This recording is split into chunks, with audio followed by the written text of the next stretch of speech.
ধরে রাখা গেলই না। এত এত মানুষের ফিরে আসার আকুতি, পরিবার পরিজন, রাষ্ট্র, এমনকি বিদেশি ডাক্তারদের শত চেষ্টায় সাড়া না দিয়ে লাখো মানুষকে শোকে ভাসিয়ে চিরতরে চলে গেলেন শরীফ ওসমান হাদী। আর হাদীর এই মৃত্যুর ঘটনায় বাংলাদেশ নিশ্চিতভাবেই প্রবেশ করল এক নতুন ও এক ভয়াবহ যুগে। ভয়াল এক ঝড় যেন খুবলে খেতে প্রস্তুত গোটা বাংলাদেশ। 18 ডিসেম্বর 2025 রাত 9:45 সিঙ্গাপুরে চিকিৎসাধীন অবস্থায় যখন তার হৃদস্পন্দন থেমে গেল, ঠিক সেই মুহূর্তেই বাংলাদেশের ইতিহাসের চাকা এক অনিশ্চিত গন্তব্যের দিকে ঘুরতে শুরু করল। হাদীর এই মৃত্যুতে যেন আগ্নেয়গিরির বিস্ফোরণ, যার লাভার স্রোত এখন পুরো রাষ্ট্রকে কাঁপিয়ে দিচ্ছে। আবারও ধানমন্ডি 32 উত্তাল, তছনছ হয়ে গেছে প্রথম আলোর কার্যালয়, আগুন জ্বলছে ডেইলি স্টার সহ সারা দেশে।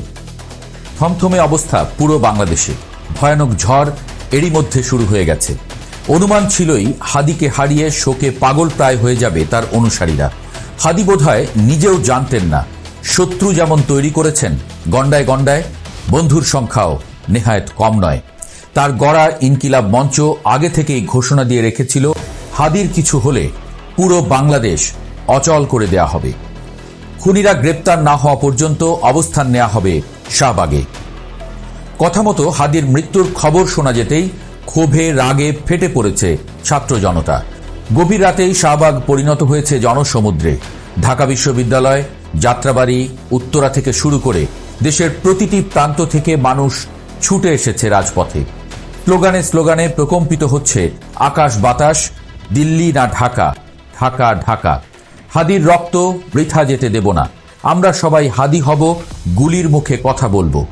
চলছে ভাঙচুর, ফ্যাসিস্টদের চিহ্ন মুছে দেওয়ার কাজ চলছে বলে দাবি করা হচ্ছে। বলার অপেক্ষা রাখে না, সবচেয়ে তেজি যোদ্ধাকে হারিয়ে শোকে মুহ্যমান তারা। সময় যত গড়াচ্ছে, স্লোগানের আওয়াজ তত তীব্র হচ্ছে। এই আওয়াজ স্পষ্ট ঘোষণা দিচ্ছে দেশ এক ঘোরতর সংকটে পড়ে গেছে। এই বিক্ষোভ কেবল শোকের নয়, এই বিক্ষোভ পরিণত হয়েছে চরম প্রতিশোধের। এদিকে শরীফ ওসমান হাদীর হত্যাকারীদের ফেরত না দেয়া পর্যন্ত বাংলাদেশে ভারতীয় হাই কমিশন বন্ধ রাখার ঘোষণা দিয়েছেন এনসিপির মুখ্য সংগঠক সার্জিস আলম। বৃহস্পতিবার রাতে নিজের ভেরিফাইড ফেসবুক আইডিতে দেওয়া এক পোস্টে এই চরম হুঙ্কার দেন তিনি। সার্জিস আলম বলেন, শহীদ হাদী ভাইয়ের খুনিদের যতক্ষণ পর্যন্ত না ভারত ফিরিয়ে দেবে, ততক্ষণ পর্যন্ত বাংলাদেশে ভারতীয় হাই কমিশন বন্ধ থাকবে। এর মধ্য দিয়ে ভারতের সাথে সরাসরি দ্বন্দ্বে জড়িয়ে গেল সার্জিস হাসনাতরা, এমনটাই বলছেন রাজনৈতিক বিশ্লেষকরা। গত কয়েকদিন ধরেই হাসনাত আবদুল্লাহ কিংবা ডাকসু নেতাদের মুখ থেকে ভারত বিরোধী কড়া বক্তব্য শোনা যাচ্ছিল। সেভেন সিস্টার্স বিচ্ছিন্ন করে দেওয়া কিংবা ভারতীয় দূতাবাসের ইট খুলে নেয়ার বক্তব্যে ইতোমধ্যেই গরম গোটা অঞ্চল। হাদীর মৃত্যু সেই আগুনে ঘি ঢেলে দিয়েছে। রাজপথে এখন একটাই দাবি, ভারতীয় আগ্রাসন বন্ধ করতে হবে। অভিযোগ উঠেছে হাদীর খুনিরা সীমান্ত পেরিয়ে প্রতিবেশী দেশে আশ্রয় নিয়েছে এবং সেখান থেকেই কলকাঠি নাড়ানো হচ্ছে। যদি সরকার দ্রুত এই খুনিদের ফিরিয়ে আনতে না পারে, তবে বাংলাদেশে ভারতীয় স্বার্থ এবং কূটনৈতিক সম্পর্ক এক ভয়াবহ অচলাবস্থার মুখে পড়বে। প্রধান উপদেষ্টার ভাষণ, আশ্বাস বনাম বাস্তবতা। হাদীর মৃত্যুর খবর পাওয়ার পরপরই জাতির উদ্দেশ্যে জরুরি ভাষণ দিয়েছেন প্রধান উপদেষ্টা অধ্যাপক মোহাম্মদ ইউনূস। তিনি এই হত্যাকাণ্ডকে নৃশংস হিসেবে অভিহিত করে বলেছেন, হাদী ছিলেন পরাজিত শক্তি ও ফ্যাসিস্ট সন্ত্রাসীদের প্রধান শত্রু। তার কণ্ঠ স্তব্ধ করে বিপ্লবীদের ভয় দেখানোর অপচেষ্টা সফল হতে দেয়া হবে না। প্রধান উপদেষ্টা আগামী 20 ডিসেম্বর শনিবার রাষ্ট্রীয় শোক ঘোষণা করেছেন এবং হাদীর স্ত্রী ও একমাত্র সন্তানের দায়িত্ব নেওয়ার প্রতিশ্রুতি দিয়েছেন। তিনি দেশের মানুষকে ধৈর্য ধরার আহ্বান জানিয়েছেন, কিন্তু প্রশ্ন উঠেছে, যমুনার ভেতরে বসে তিনি কি বাইরের উত্তাপটা ঠিকমতো টের পাচ্ছেন? রাজপথের স্লোগান আর মানুষের চোখের ভাষা বলছে তারা এখন আর কেবল আশ্বাসে সন্তুষ্ট নয়।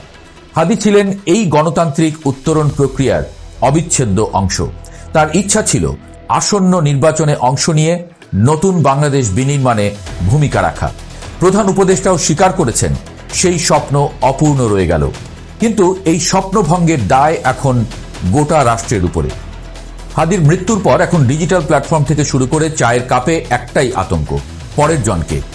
সোশ্যাল মিডিয়ায় একটি হিটলিস্ট ঘুরে বেড়াচ্ছে, যেখানে দাবি করা হচ্ছে একে একে নাকি জুলাই বিপ্লবের সব যোদ্ধাদের শেষ করে দেয়া হবে।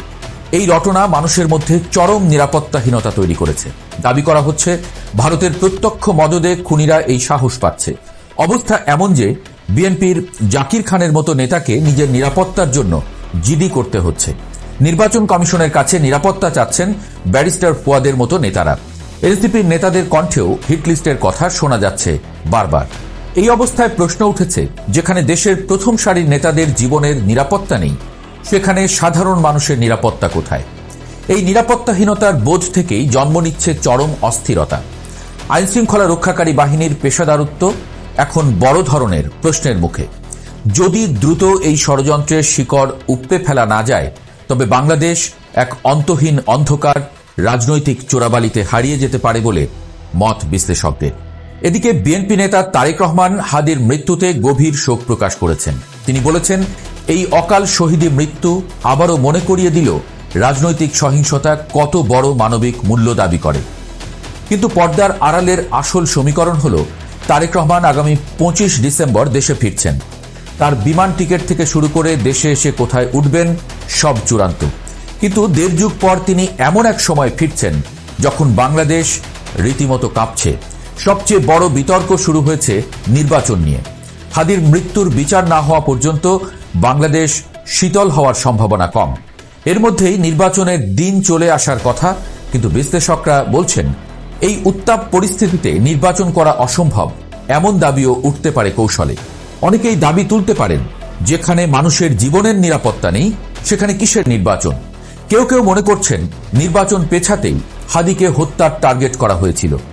যদি নির্বাচন অনির্দিষ্টকালের জন্য পিছিয়ে যায়, তবে সেটি হবে গণতন্ত্রের জন্য আরও এক বড় ধাক্কা। আগুনে পুড়বে গোটা দেশ, সেই আগুনে আলু পোড়া খাবে বাংলাদেশের বিরোধী শক্তিরা। গত শুক্রবারেই তিনি গুলিবিদ্ধ হয়েছিলেন এবং দীর্ঘ এক সপ্তাহ লড়াই করে এই শুক্রবারেই তিনি আবার দেশের মাটিতে শুয়ে। তার জানা যায় যে জনসমুদ্রের সৃষ্টি হবে, তা সামলানোই এখন সরকারের জন্য বড় চ্যালেঞ্জ। সামনে কি হতে যাচ্ছে? তিনটি বিষয় এখন নিশ্চিত। নির্বাচনী অনিশ্চয়তা, নির্বাচনের দাবি ছাপিয়ে এখন নিরাপত্তা এবং বিচারের দাবি সামনে চলে আসবে। বাংলাদেশ ভারত সম্পর্কের অবনতি, রাজপথের যে ভারত বিরোধী মনোভাব তৈরি হয়েছে তা প্রশমিত না হলে বড় ধরনের কূটনৈতিক এবং বাণিজ্যিক সংকট তৈরি হবে। 3. আন্দোলনের নতুন রূপ। হাদির মৃত্যু বিপ্লবীদের আরও বেশি সংঘাতমুখী করে তুলতে পারে, যা সরকারকে বিপাকে ফেলবে। সব মিলিয়ে শরীফ ওসমান হাদির প্রস্থান বাংলাদেশকে এমন এক নতুন যুগে ঠেলে দিল, যেখানে প্রতিটি মোড়ে অপেক্ষা করছে অনিশ্চয়তা আর বারুদের গন্ধ। খুনিদের বিচার আর রাষ্ট্রের স্থিতিশীলতা ফেরানোই এখন একমাত্র পথ। কিন্তু বেছে বেছে যারা হাদির মতো নেতাকেই হত্যা করল এত মেটিকুলাস ডিজাইনে, তারা কি সহজে শান্ত হতে দেবে দেশকে? ভয়ঙ্কর এক গৃহযুদ্ধের পথে দেশ। প্রিয় দর্শক, বাঁচান বাংলাদেশকে।